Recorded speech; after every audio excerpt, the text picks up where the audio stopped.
once here, and I will introduce Professor Grant Tomkinson later. And we have Professor Stanley Ho, our master at the HFPJC. Henry Ford. Henry Ford. What is HFPJC? Yeah, Henry Ford College, Julie B College, and Professor Lee here. And I'm Siu Ming, Siu Ming Choi, also from the Faculty of Education.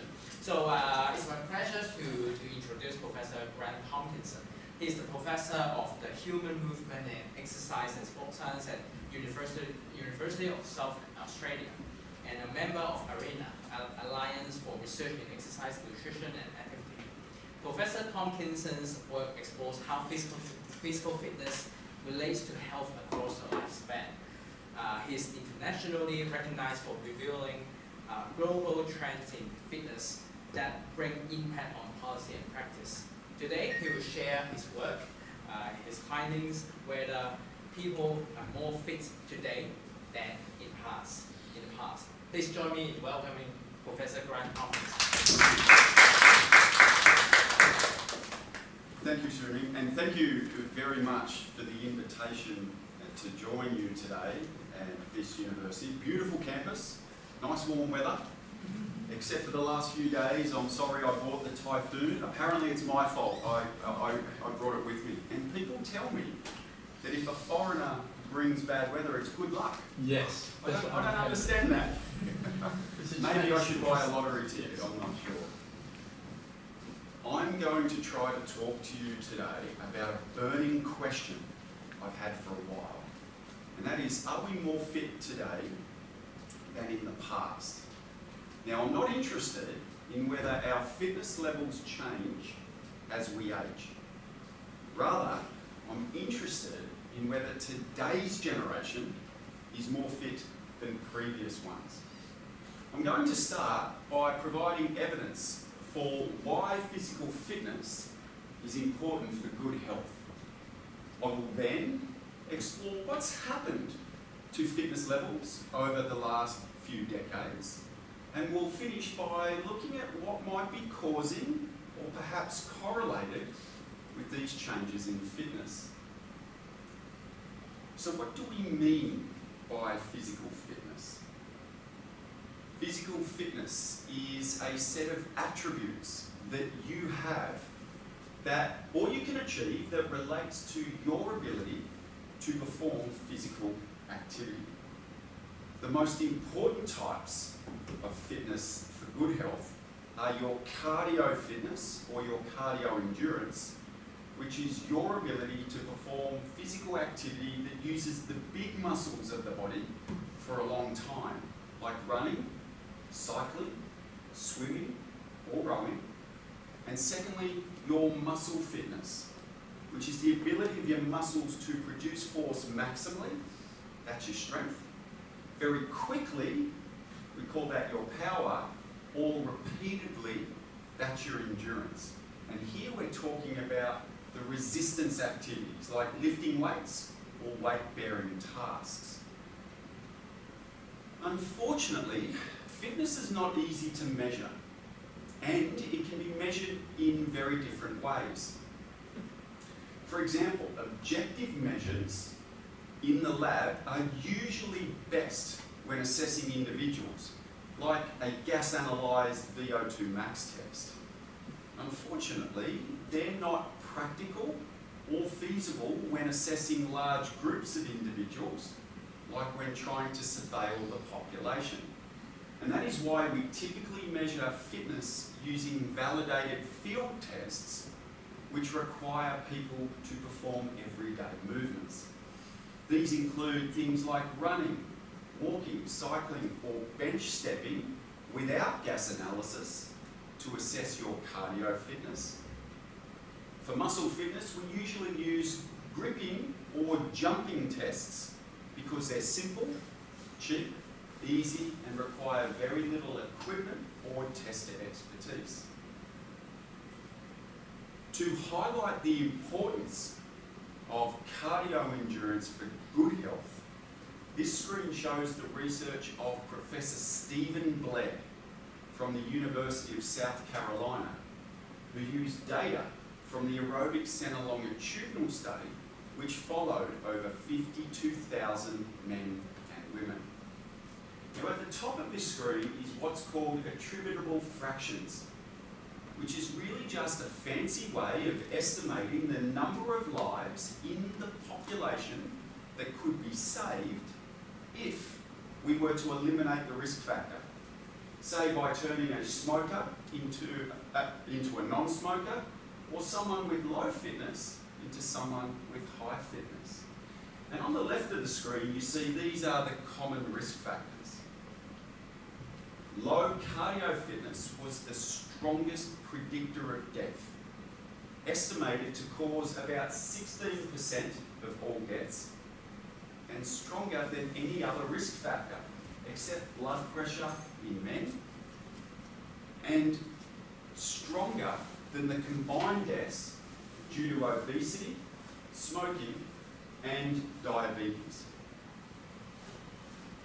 This screen shows the research of Dr. Jarrett Berry from the University of Texas Southwestern Medical Center, who also used data from the Aerobic Centre longitudinal study, this time following 11,000 middle-aged and older men until they either reached the age of 90 or passed away. It highlights the importance of cardio endurance to cardiovascular disease by showing the percentage of people who will die from cardiovascular disease by the ages shown here when they were measured at age 55. By comparing those with low and high fitness, you'll notice that the risks of dying from cardiovascular disease are more than double in those with low fitness, despite being similar for other major risk factors, including smoking, cholesterol, blood pressure, adiposity, and diabetes. But check this out. The risks of dying from cardiovascular disease are practically the same in those with high fitness, despite being different for these other major risk factors. We recently summarised the evidence linking cardio fitness to health in adults in our overview of 26 systematic reviews on nearly 21 million adults from 200 countries.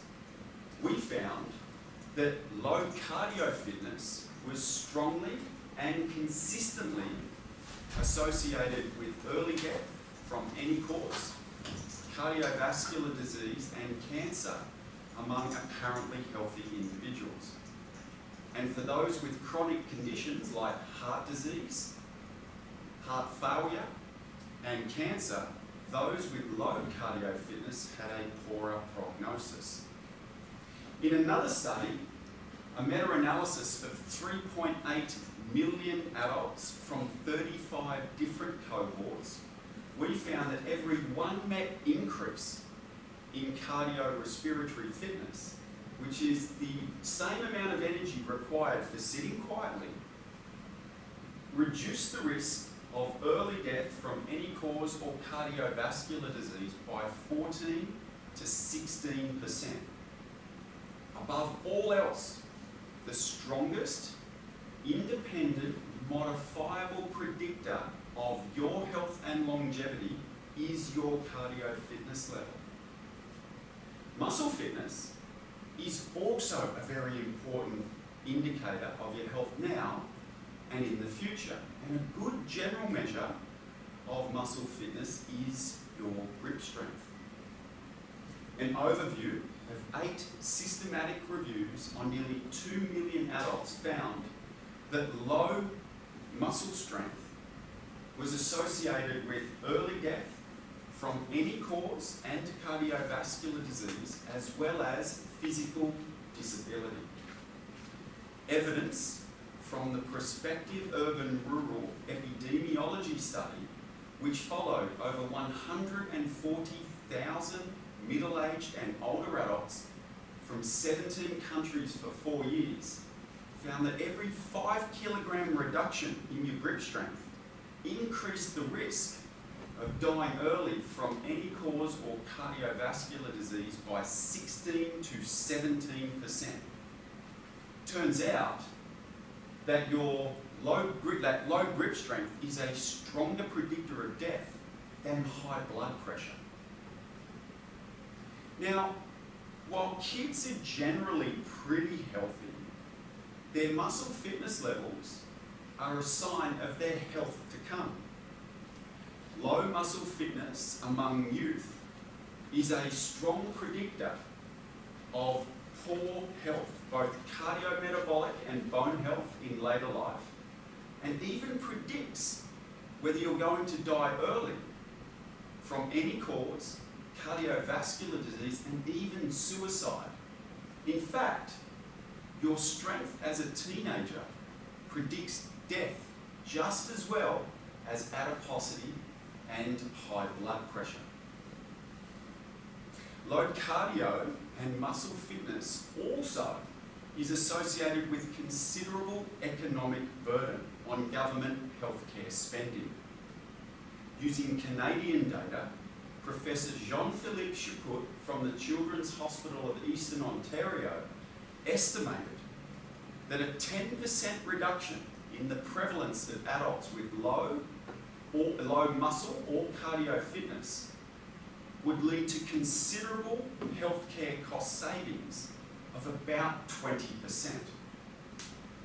So, to answer whether we are more fit today than in the past, I will rely largely on evidence from systematic reviews and meta-analyses where we have gathered data on hundreds of published studies and large national databases.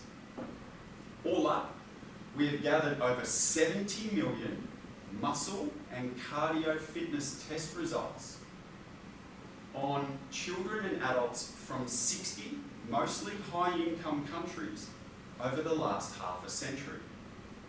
This screen shows those 60 countries, which represents 6 continents and nearly 50% of the world's population.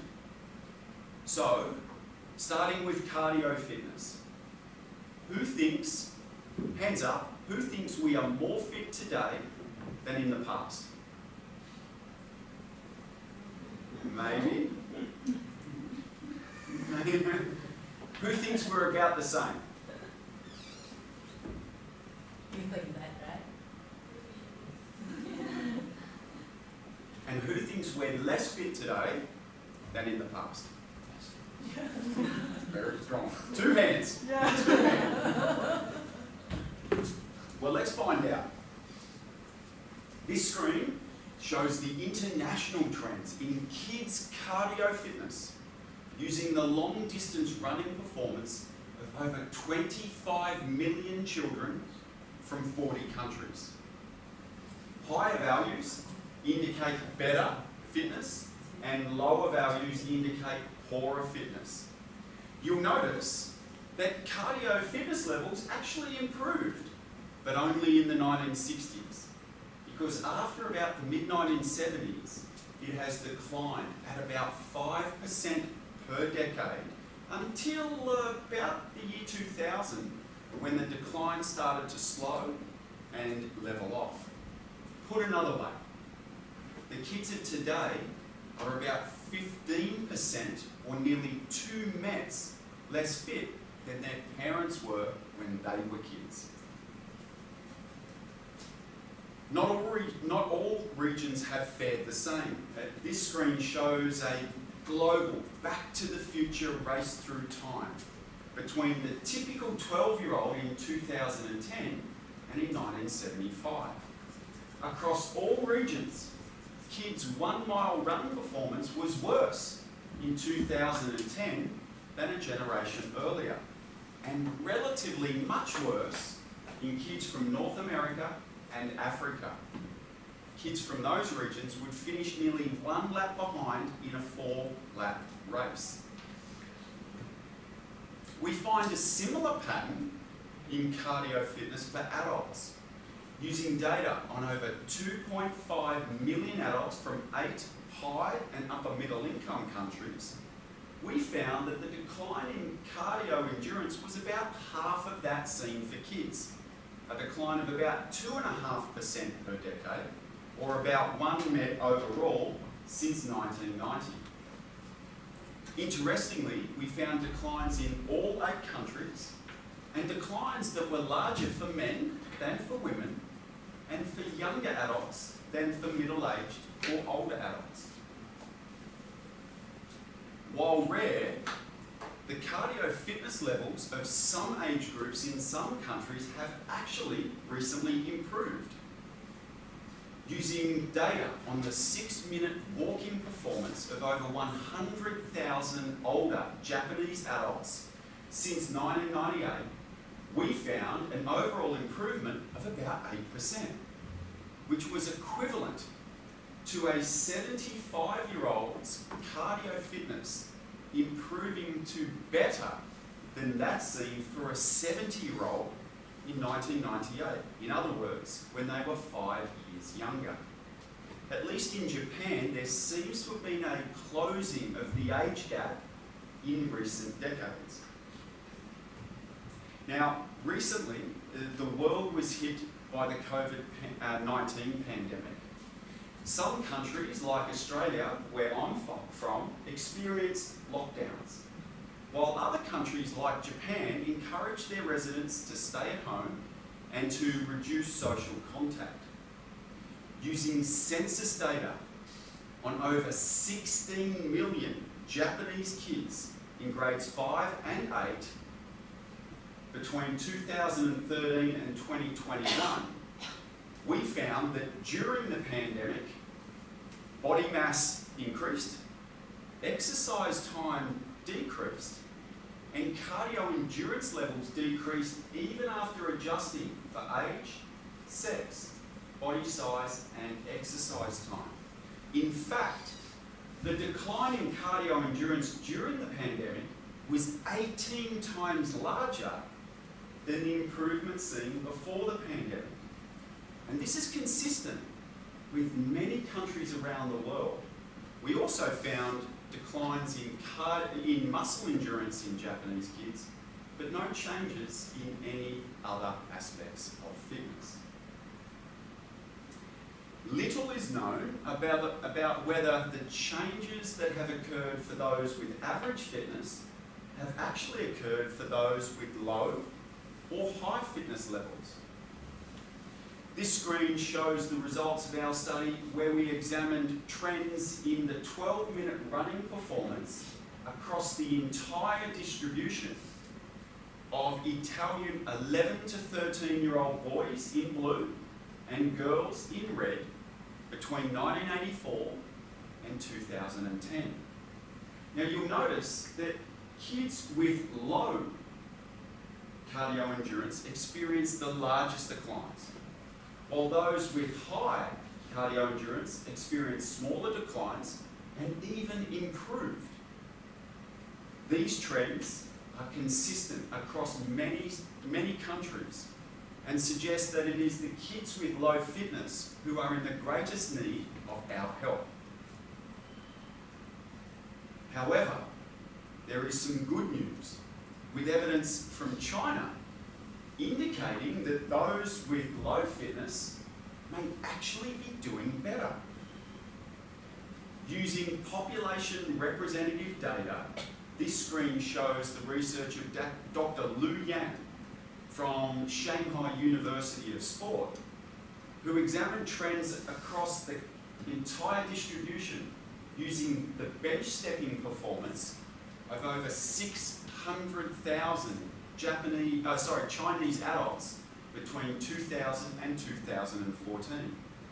You'll notice that those with low cardio endurance actually experience small to moderate improvements.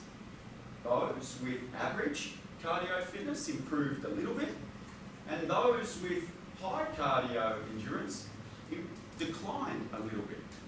Now, while increased national efforts aimed at improving health and fitness are required to see these positive trends continue, it does at least indicate that in some countries, those with low fitness are actually doing better. Now, if declining fitness suggests declining health, surely declining fitness in those with low fitness is even worse. This screen shows the results of our meta-analysis where we compared the cardio endurance levels of over 1 million children from 50 countries. Children from Northern and Central Europe and Africa had above average cardio endurance. Those from Southern Europe and Latin America had below average cardio fitness, while those from other regions, including the Pacific Rim, had average fitness. Just in case you're interested, China was mid-ranked at 25 out of 50 countries. Hong Kong was ranked 39th, and Australia, where I'm from, was somewhere in between, ranked 35th. Unfortunately, we have no data yet from Macau. Now, you may be wondering what's happened to muscle fitness. This screen shows the results of 3 of our meta-analyses where we examined trends in muscle fitness of over 22 million children from 40 countries. Muscle strength was measured using grip strength, power using the standing long jump test, and abdominal endurance as repeated sit-ups performance. You'll notice that strength has progressively improved, power improved and then declined a little, and abdominal endurance improved a lot until about the year 2000 and then started to decline. Put another way, today's kids are certainly stronger and have about the same, maybe a little less power and endurance than their parents did when they were kids. Trend data for adults are harder to come by. Using data from another of our recent meta-analyses, this screen shows the trends in grip strength for about 2.5 million adults from 14 Asian, European and North American countries. You'll see that the trends vary considerably by country and region, but most countries experienced declines after the year 2000. And those declines were similar for men and women, and for young and older adults. But what about trends in muscle fitness for our very young children, the preschoolers? Well, this screen shows trends in the muscle fitness of preschoolers using data from a study by University of Macau's very own Dr. Siu-Ming Choi, who examined trends in about 4,000 Macau preschoolers between the year 2002 and 2020. Leg power was assessed as standing long jump and arm power as the overhead tennis ball throw. You'll notice that power improved over that 20-year period, with most of the improvements coming in the 2000s and very little change afterwards. But this is a really good news story for Macau, because it says that the preschoolers today are having a better start to their fitness life than previously. Staying within the 2 special administrative regions of China, only using data on older cohorts, the next 2 screens show the research, again, of Dr. Siu-Ming Choi and also Dr. Eric Pu from the Chinese University of Hong Kong, who collectively examined trends in nearly 100,000 children and adults from Hong Kong and Macau since the turn of the century. Starting with Hong Kong, apart from very little change in the push-ups performance of adolescents, there seems to have been a general decline in muscle fitness. In Macau, there has been a general decline in muscle strength for children, adolescents and young adults, but very little change and even improvements in middle-aged and older adults. Now, while not shown here, it turns out that the muscle fitness levels of middle-aged and older men in Macau is actually declining, but is improving for women. And that suggests there's been a closing of the gender gap in Macau in recent decades. So, why? Why are we seeing this? What's the cause? Well, trends in fitness are probably caused by a basket of factors. The two most popular culprits are increases in fat mass and reductions in physical activity levels. So, are we carrying more fat and are we less active than ever before? Using data from the Non-Communicable Disease Risk Factor Collaboration, this screen shows trends in body mass index for over 128 million children and adults from 200 countries. You'll notice that internationally, BMI levels have increased over the last 50 years, suggesting that we are now heavier for any given height and probably carrying more fat. Now, while not shown here, kids' BMI levels have actually levelled off in the last few decades, especially in high-income countries. But unfortunately, in Asia, many Asian countries, it's continuing to increase. And the prevalence of obesity, severe obesity, and morbid obesity is increasing. This screen uses data on over 460,000 children from 30 countries, and it shows the results of research by Professor Tim Olds from the University of South Australia, who examined trends in kids' body fat levels estimated from skin folds. You'll notice that the increase in body fat in the 1950s and 60s was 5% per decade. That increased to 6.5% per decade in the 1970s and 80s, and increased again to 8.5% per decade in the 1990s and 2000s. We see very similar trends in adults, and it suggests that we are now carrying more fat for any given BMI. So what about physical activity levels?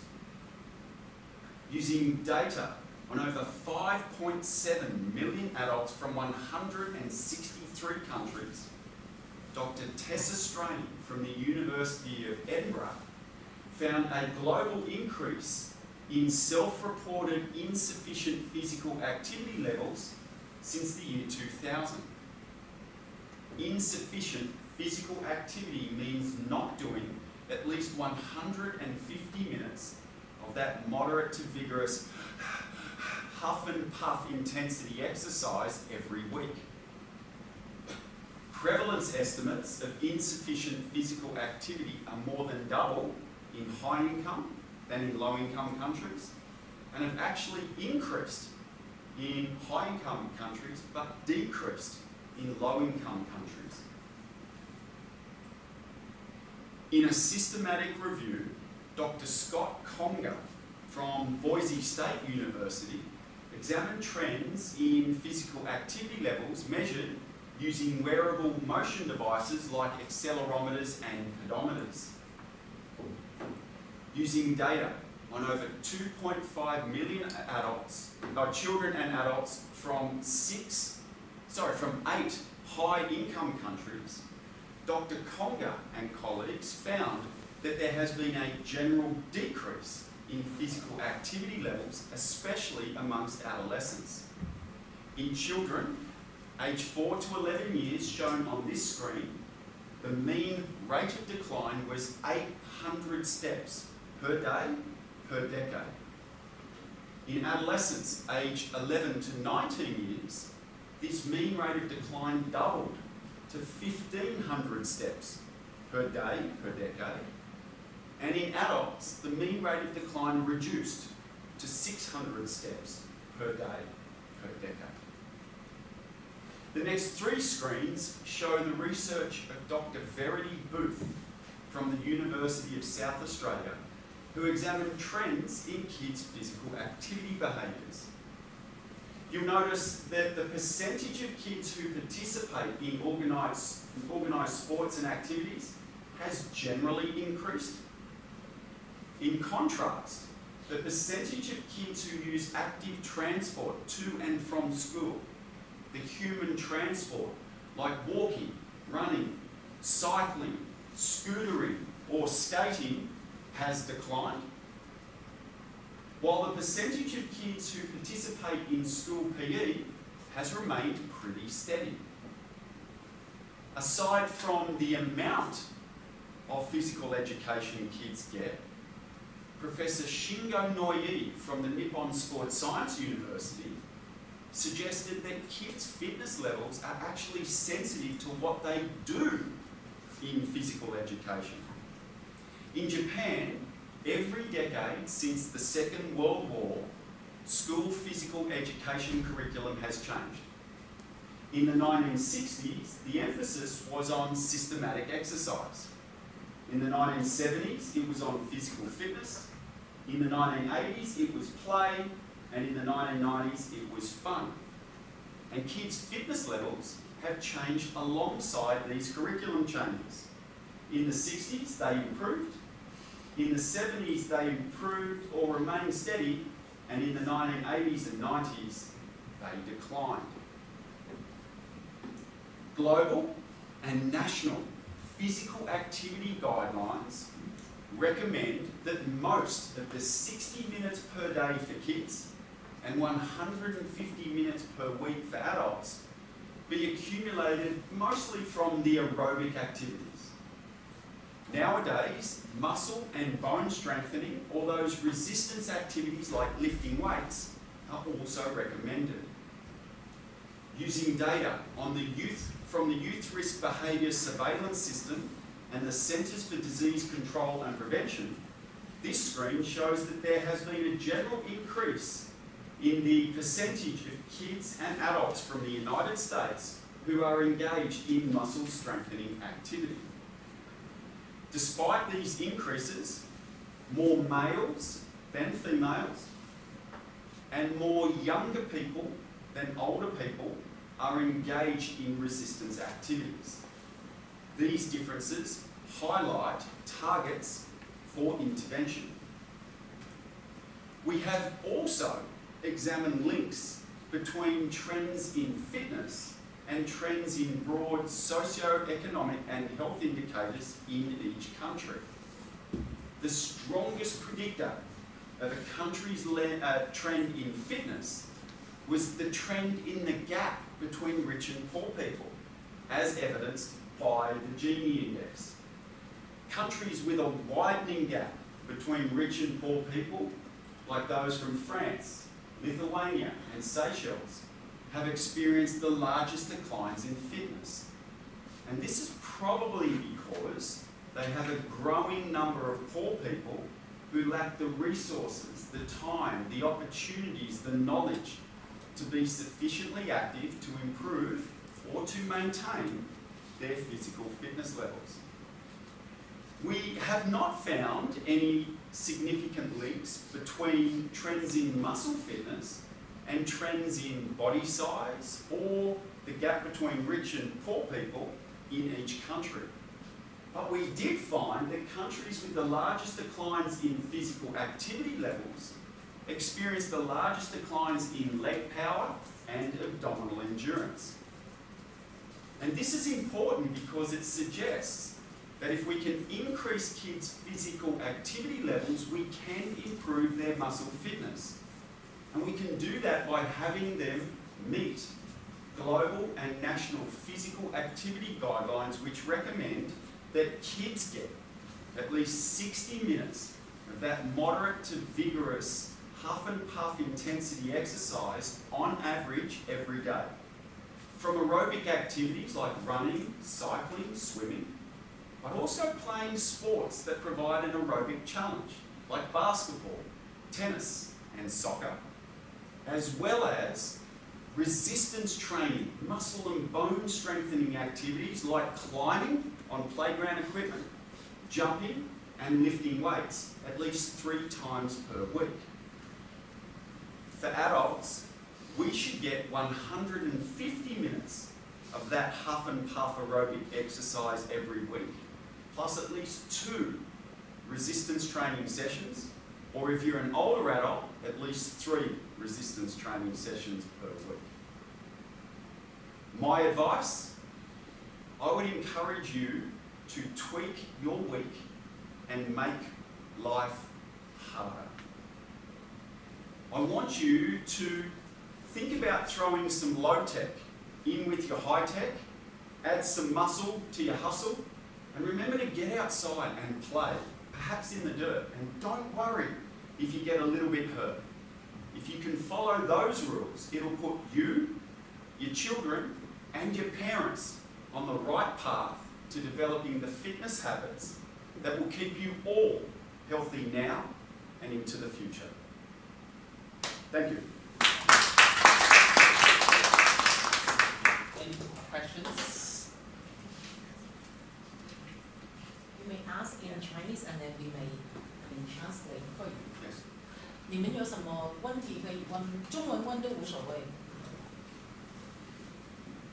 My name is Ricky. I'm curious to what accounts for that. I'm thinking more in terms of lifestyle, right? And you mentioned about, I'm thinking here, economic globalization, right? People getting out of poverty. So the first thing you usually do, you tend to eat better, right? And your life becomes a little more comfortable. So you mentioned transportation, things like that. So we tend to settle down a little bit more. Let's exercise, eat better, so that the fat increase as well as the low fitness levels, because your life is a little more comfortable now. But what other traits that you see connected to those numbers are related to lifestyle change? Yeah. Either for the for the young end as well as the old, right? As we see, there's a difference there too. Yeah, I think you're spot on. And the challenge for us is to try to find trends that can correspond or cover the same time as the trends in fitness. I think nowadays we're living in an environment that's becoming almost toxic for exercise. Like even in Macau, apart from the campus, it's a very densely urban environment, very little green space, and it makes it hard to move. With that, the world has so many labour-saving devices these days, and everything seems to be at our fingertips. And what that means is our energy expenditure is being reduced. So unless we can find pockets of time to try to do the type of exercise that's going to maintain or increase fitness, it's probably going to continue to decline in the future. And one of the things that I would strongly encourage people to think about, because trying to achieve the physical activity guidelines is hard. It seems like a big number. We shouldn't necessarily think about getting all that physical activity at one time. We should try to snack on physical activity throughout the day. So if we've got 3 5-minute periods in the day, try and do something active. That's 15 minutes a day. That's better than doing nothing. And in fact, there's evidence showing that even if you do a few minutes of activity a day, it can lead to a better health span. So you're going to have better health and may even live a little bit longer. So yeah, I think it's very challenging in this computerized, motorized, very technological society these days. It's going to be really hard to turn these trends around. Yeah. Thank you for your question, Rick.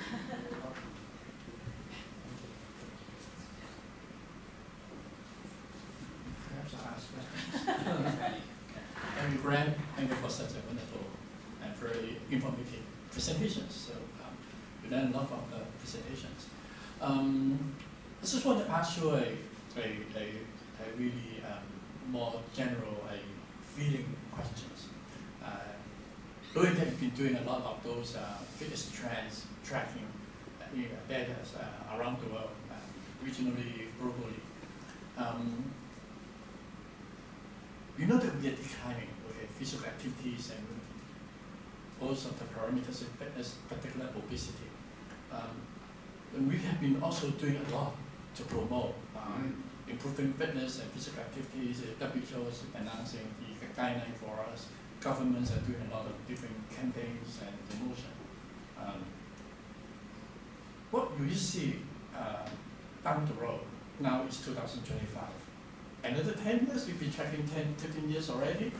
But from now, another 10, 15 years, what is your gut feeling that what will happen in the coming next decade?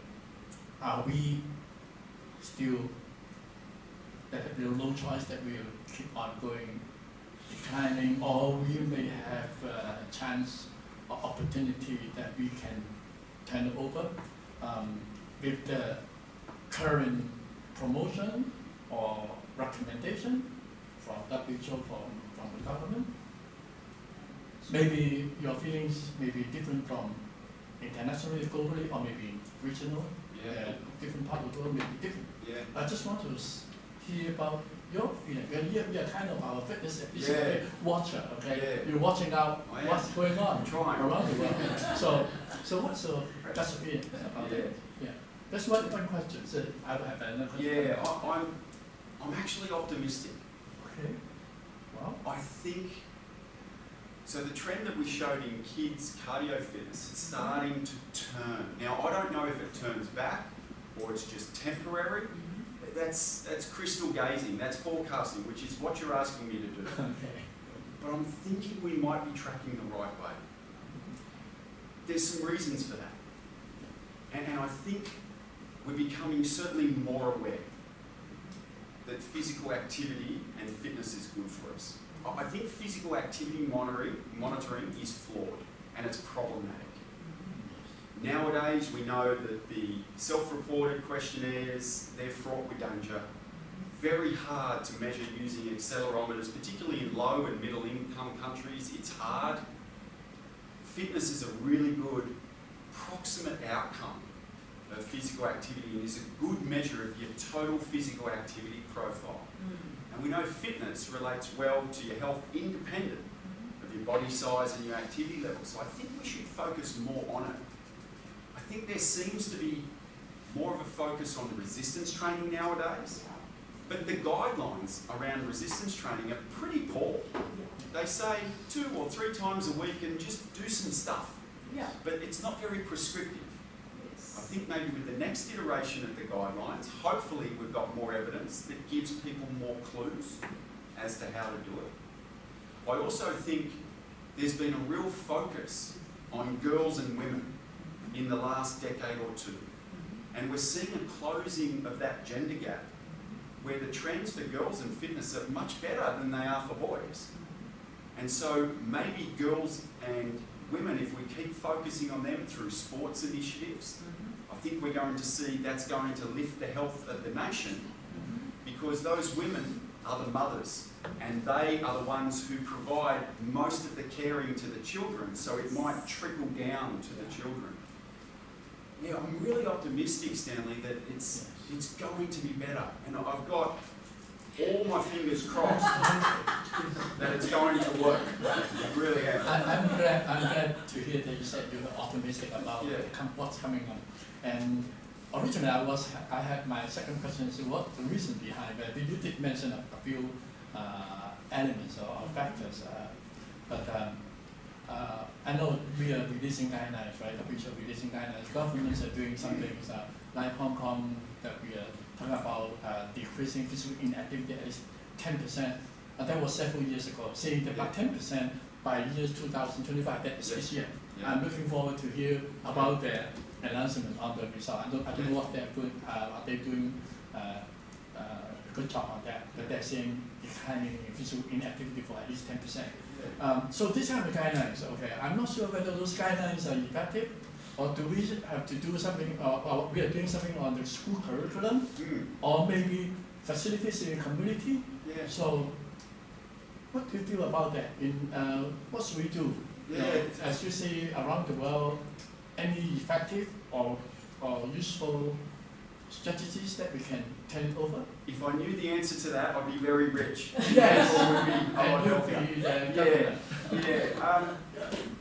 One thing that we found through the Active Healthy Kids Global Alliance, and this is a big international initiative, where countries are producing a physical activity report card where we assign letter grades A, B, C, D and F to kids' physical activity behaviours and the settings and sources of influence.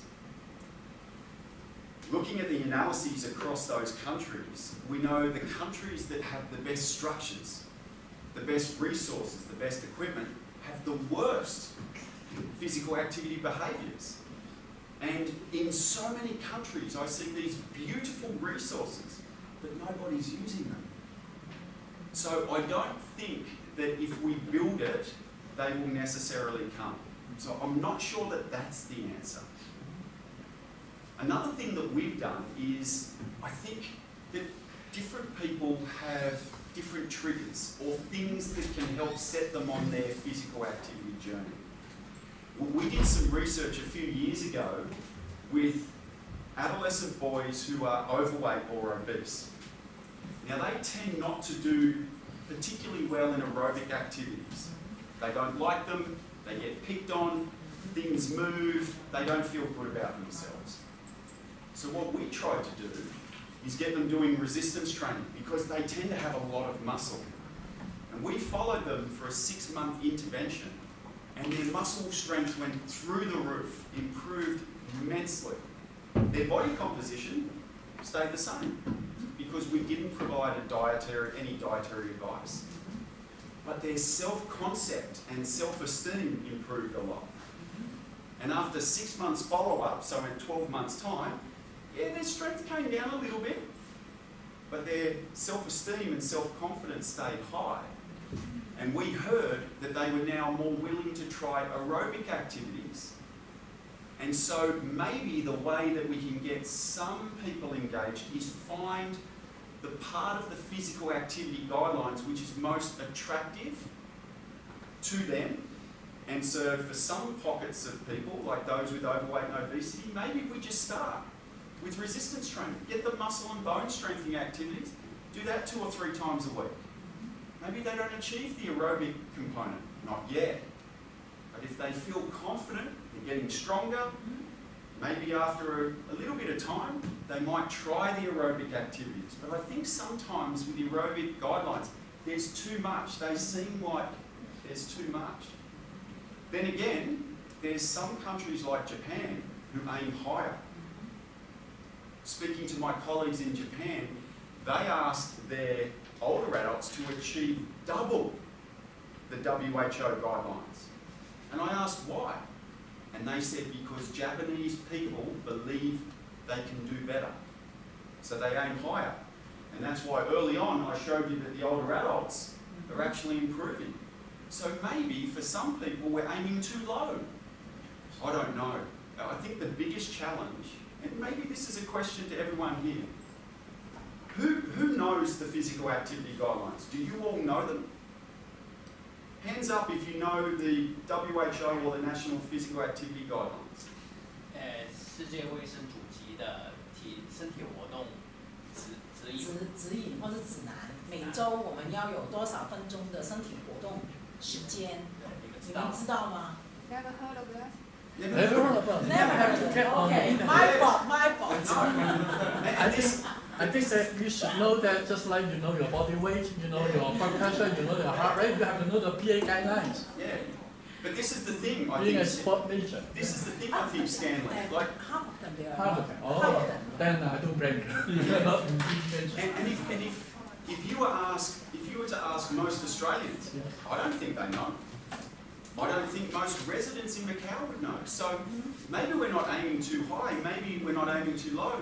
Maybe the public awareness Yeah. is just not there. Yeah. And if they did know, maybe they could achieve it. So I don't know whether we need to do a better job of advertising. I just don't think people are aware. I think knowing has to be the first thing said to begin with. Correct. But knowing that, not necessarily that you will do it. Correct. But if without knowing that, you would not do it. But knowing it should be there. Yeah. Yeah. And are they going to be the physical educators, the PE teachers? Half of them. Half of them. And one- Yeah. So, I mean, you are going to be the people responsible for educating the children and probably trying to develop those activity habits early in their life. And maybe if you were to work with 100 children and they, in time, work with people or their friends, maybe slowly we start to get more and more awareness and people start to do it. I think the best thing is we've got to have a little bit of structure for the physical activity. Structure seems to work better because what we've seen is kids in the school year improve their fitness and reduce body fat.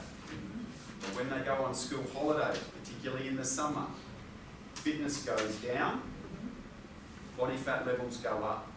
And that's probably because they have no structure when they're on the school holidays. So physical educators, the school system does a really good job at developing those habits, but we've got to focus when they're in their holiday period because sometimes they haven't yet developed those behaviours to take ownership of it themselves. So yeah, while I'm optimistic, we've got some work to do. Yeah. Yeah, it's true. Yeah. Okay, thank you. Hello, Professor. I have one question. Do the governments really care about and and put enough efforts in raising the fitness level of the commoners? You know, I heard that in many developed countries, some poor people can only afford junk food, so they become fat. Yeah. And you know, I come from mainland China, and when I was in high school, I had to sit by the table for over 12 hours per day, just to prepare for the examinations. You know, we didn't have any time to exercise because we had to study. So only for the examinations. So I want to ask, do the governments really put enough efforts in raising our fitness level? Well, do they really care about it? Yeah, I think they care, and I think the only way of really changing fitness levels is it has to be at the population level. I mean, like we can work one-on-one as teachers or trainers, but that's not going to change the fitness or the health of a nation unless it comes from a policy or a program. I think they care. I don't know if they always put the resources into the right areas. Now, take the physical activity guidelines. I've never seen a mass media campaign in my country about them. So I think most people don't know about them. There are some initiatives now, and those initiatives in my country are around girls and women and getting them in sport, which is a tremendous initiative. But if the government changes, new initiatives come, the old ones go, and sometimes the programs need to be around longer. They need to be sustained to have real impact. So my strong feeling is, yes, governments care, but maybe they don't always prioritise or shuttle funds into the right areas. And it's hard because they're trying to keep their jobs and trying to get re-elected. So I'm not sure they're doing the best job they can. Perhaps I can share a little bit of information. Because I'm aware of what's happening in mainland China. As a matter of fact, mainland China, in the past 20 or even more years, since 1995, they took care about health and fitness because they have a national fitness or wellness law being initiated since 1995. And because of that, the government is doing fitness evaluation and survey nationally every 5 years. Why is that? Because they took care. And they put a lot of resources into the community in order to improve fitness and health and even physical activity level. They took care, right? But there's always a tug of war between academic and physical activity. A lot of parents, when the policy goes down to the earth or to the communities, the resistance comes from education and parents. But most of the parents, say more than 90% of parents, they believe that the more time you spend on study, the better your academic result. But as a matter of fact, so I have one of my PhD students, he worked on that area, looking at the impact of physical activity participations in and academic performance. Most of the parents believe that if you spend more time on study, you have a better academic result. And they don't want their kids to do any exercise because they thought that if they spend 2 hours in the court, the academic result will decline. And they don't want their kids to decline. They want them to get into a university. But do they have any solid evidence? Unfortunately, there's none. Based upon the literature review, there's no studies have ever found that people spend time on physical activity participations, the academic performance will decline. But there are a lot of evidence showing just the other way around. Yes. My PhD student, Jackie, what he found was, for those kids, if they spend 2 more hours in physical activity per week, no, sorry, the other way around. Those kids, primary students, they spend 30 minutes of physical activity per day, as versus to those who spend 2 hours studying, their mathematical performance improvement is the same. That means that if you prefer to spend 30 minutes to play in the playground, or you spend 2 more hours on your desk to study, the improvement in mathematical result is the same. If I'm the parents, I'll ask my kids to play. Yeah. Because if they play, they have the same improvement in mathematics. At the same time, they have improvement in the fitness and health, right? For those kids, they spend 2 hours studying, although they have the same improvement, but their fitness, I'm sure, the fitness and health will decline, okay? And there are many other benefits from physical activity, like they might have a better clear and their mind, they have a better creativity, innovative. So that is a lot more benefit from physical activity, but unfortunately, most of the parents, they don't believe it. Yeah. They don't believe it. Yeah, and It's a problem. And to follow on with that, if they play sport, you can learn a lot from sport. You learn how to work in a team, you learn how to communicate, you learn how to push yourself, you get good social relationships. So there's all these additional benefits that Professor Hewitt's talking about beyond just if you're in front of a screen or reading a book, you won't get those. And then now we're starting to learn about all the detrimental health effects of sitting on a computer, your posture, your lower back, if you don't move your legs, the effects of sedentary behaviour are really bad for your health, and now we're starting to learn a lot more about that. So I think when it comes to a surveillance standpoint, Asia does it better than anywhere in the world. China, South Korea, Japan in particular. Japan's been surveilling the fitness of its nation every year since 1964, except 1 year, 2020, during COVID. And now, since 2013, they get census data. They're surveilling every grade 5 and grade 8 kid. 2 million kids every year in grade 5 and grade 8 are being assessed for physical fitness. The problem with some of those data, like in Japan, is the government's collecting them, but they're not doing much with it. They're not feeding that back from like a physical literacy standpoint. But some countries like Australia, we've had one national fitness survey 40 years ago, 1985. We don't do it anymore because the government doesn't want to do objective measures. They want everything to be a questionnaire because it's easy. But that means we don't have good information. And if you don't measure it, you don't manage it. And I think that's what Asia does a lot better job of. They measure it and now they're starting to manage it. And we're seeing some good evidence from China that people are actually improving. But we don't see that anywhere in the world. So that's why I'm optimistic. I think governments care, but not all of them are doing as good of a job as others. Yeah. I agree with you. Thank you. Yeah.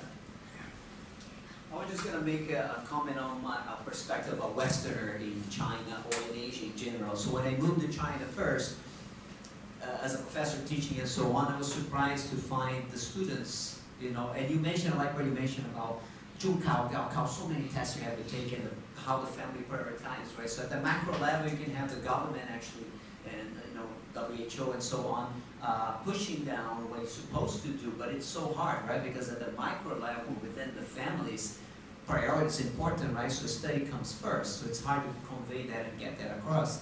But I was really surprised to see most of the students, that's all they do, right? They just study and sit there all day. So when you go out to play with them, they remember, like, especially when you compare from a Western perspective, when you have college sports, high school sports, big college sports and so on, I didn't find that to be true when you moved to China. And also, on the other hand, I found it very interesting, adults or older folks, I was so surprised to walk within China, everywhere in China, go to the squares outside, and they're always exercising, which you don't find in the West. Yes. It's the opposite, right? Yeah, It's that's true. different. That's true. So you got the old, exactly, I like how they did themselves, it's very interesting to me, it's like, what is going on here? Yeah. But I love that because we don't have that in the West. What happens when you get old? You go to your room, you stop. Yeah. You stop, you say, I'm old, I should stop, and he was the opposite. So maybe that's a positive thing. Maybe you start studying, not exercising as much, but if you follow your parents eventually, I know the habit's important to create the habit when you're young, but I see those old folks exercising outside, so I'm like, wow, that's amazing, we don't have that. So it's an interesting, it's all, of course, anecdotally, right? Just anecdotes, things that I see, there's no numbers there, but I find it interesting to see cultural differences, how they Cultural influence differences are really important. Like one of the interesting things we're doing now, we're going to submit an article in probably the next 6 months. When I showed you in Japan that in the 1960s, the focus was on systematic exercise, you can appreciate why. There were two reasons why. One is after the Second World War, they lost a lot of their population. And so they tried to focus on exercise for their kids because they were going to have compulsory military service. But also in 1964, the Tokyo Olympic Games was on, so they wanted their country to do well. When we look at the trends now, those kids in the 1960s, they are the older adults that we've seen going up. But when we look at those in the 1970s and 80s who are now in middle-aged or older adulthood, they're going down. So perhaps some of those behaviours that they learn very early in school can follow them throughout life. But I agree with you, 100%. I've seen in both Japan, China, or in Japan and China, and more recently in Hong Kong, that there are a lot more older adults out walking up steep hills and climbing mountains and hiking outdoors, playing. Whereas in my country, you would very rarely see an older adult doing anything like that other than maybe a little bit of this. Right? But that's very expensive. Yeah. Thank you for your question. But actually, may I say something? Because actually in China it's going to change. Because this year, the school will offer 5 hours a week. For the student, they stay in the school, they have to spend 5 hours a week to, practicing physical activities or exercise. So it's something like every day they will have 1 class of PE and then 30 minutes of interest play in their school. And then it will change a little bit in the future, I think. Yeah. It's a good progress, right? Yeah.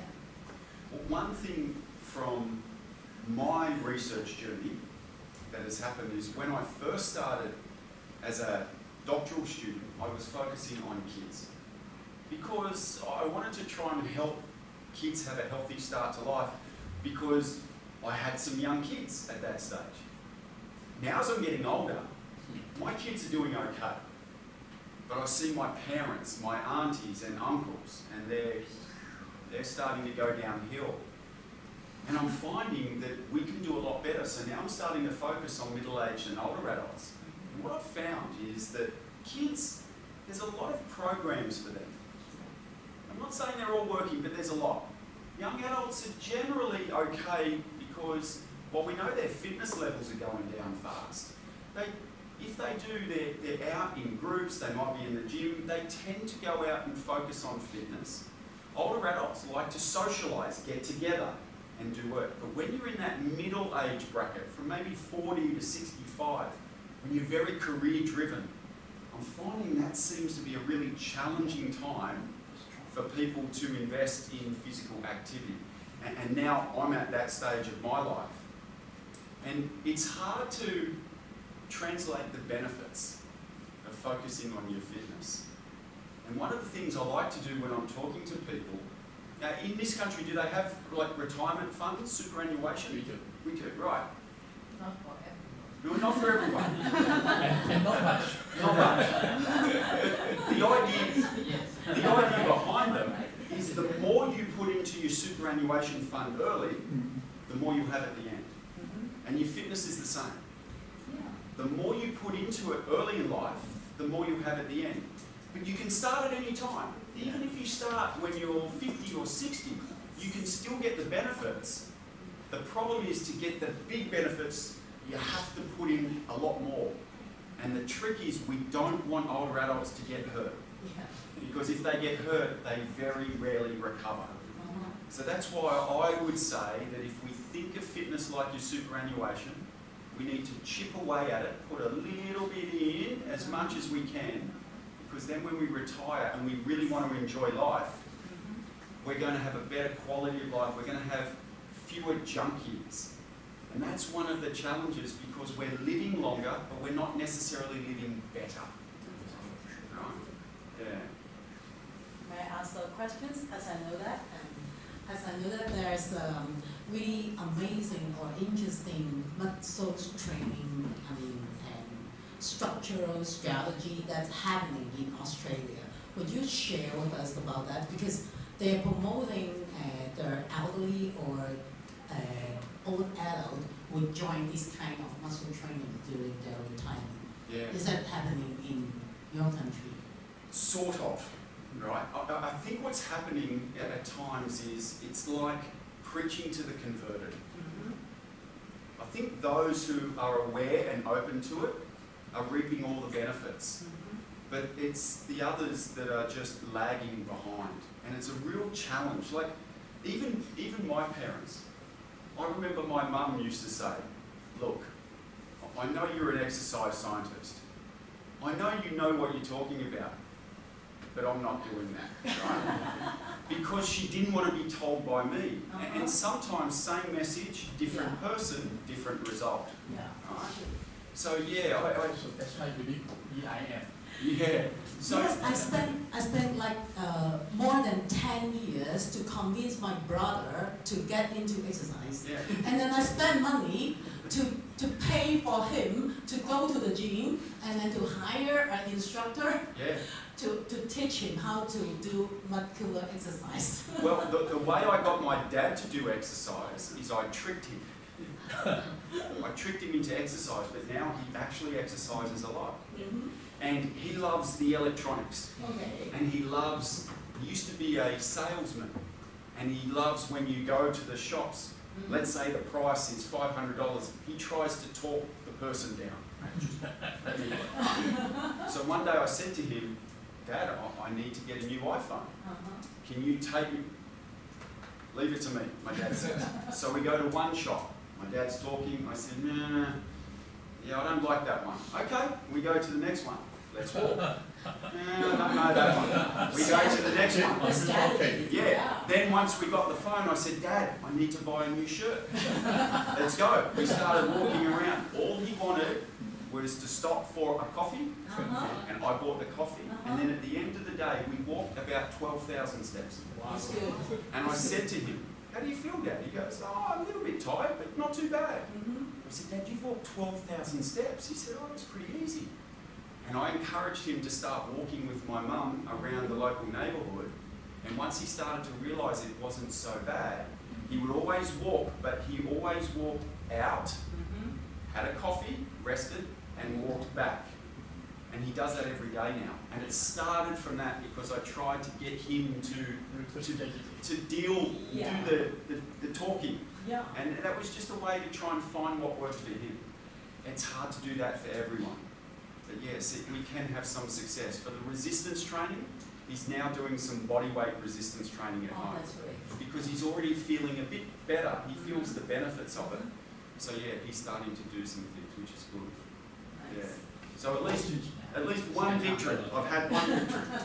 I know, sorry, I know the time I got one is victory. kind of late. Okay. Please allow me to say a few words for promotion, okay? Because next week we are going to have a seminar on exercise medicine. I think that's come along fit very well with this topic you present today. So I'm going to say a few words in our language, in Cantonese, in 普通话。普通话。今天的这个内容其实很好，因为呢，很多人都不知道这个运动跟我们平常运动，我们不是说要做 sports， 我们讲的是体能活动，什么的运动也可以，对我们身体健康，对我们的未来很重要很重要。特别是在我们没有发生什么疾病或者什么问题的时候，我们要准备。现在年轻的时候要准备。其实我们澳门大学的上个礼拜，其实我们这个学期已经开始，我们有个计划。我们叫 exercise medicine， 运动是良药。Exercise medicine means that every time when you do a dose of exercise, that means that you're taking a dose of medication that can help to improve your health. OK， 我觉得很奇怪，我们不知道我们血压什么叫好，什么叫不好。我觉得很奇怪，我们不知道我们体重什么叫好，什么叫不好。我刚才也觉得很奇怪，我们不知道我们的运动量什么叫足够还是不足够。我觉得这个应该是每个人都应该知道的吧？不是无论我们是体育的，或者不是体育的，无论我们是什么人 ，everyone have to know their blood pressure. I think that's what I'm saying. That if your blood pressure exceeds 140, you have blood pressure, right? If your BMI exceeds 25, you are obese, right? So we have to know all this data. Your personal health data. So 运动量也是一样，160分钟中等以上。为什么这个？因为跟我的健康相关，不是每学生。着急啊！每一个人我们都要做，所以呢，我们现在推动这个运动系男腰这个计划，就是希望我们希望我们大学里面每一个同学、每一个召集员，我们都要培养一个喜欢做运动的习惯，这是让我们的健康起码不是很强壮，但是我起码不要衰老得太快，或者是很快没有到40岁，我们心脏病、糖尿病、高血压、肥胖都来了。所以呢，这个概念呢是很重要。礼拜一 Monday 1点钟在 library 的演讲，我是推荐这个 exercise medicine 是什么的概念是什么但是我是讲广东话，因为我邀请我的是大学的一个部门，就是我们现在这个计划是大学的体育部跟这个 environmental health and safety 这个 department， 就是我们。大学的 clinic 诊所里面的负责，还有这个 education， 我们一起来合作来推动这个 exercise medicine。那我是讲第一次开始的时候，我第一讲就讲广东话，所以你能听广东话，欢迎你来；不能听广东话来学广东话也可以。还可以用心飞。但是我的 PowerPoint 都是中文的，有英文有中文的，你可以看得懂，好吧？礼拜一1点钟 library 见你。听不懂可以打开讯飞。你带你的朋友来啊，带你的同学来啊，你觉得他们肥胖啊，他们就叫他过来听听这个是什么计划？Thank you. Is it the time for? Can I get a photo? 加分，快啲。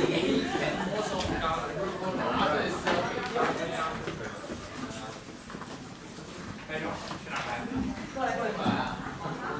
这样讲。怎么样？OK。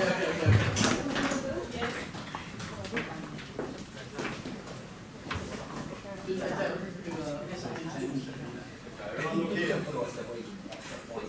1, 2, 3.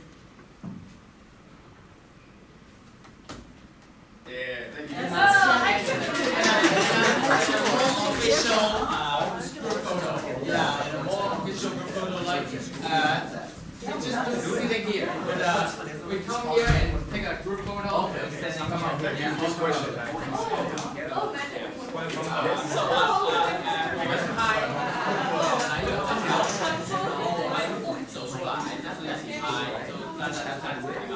全部站在前面吧，出来吧，全部出来吧。 Thank you very much.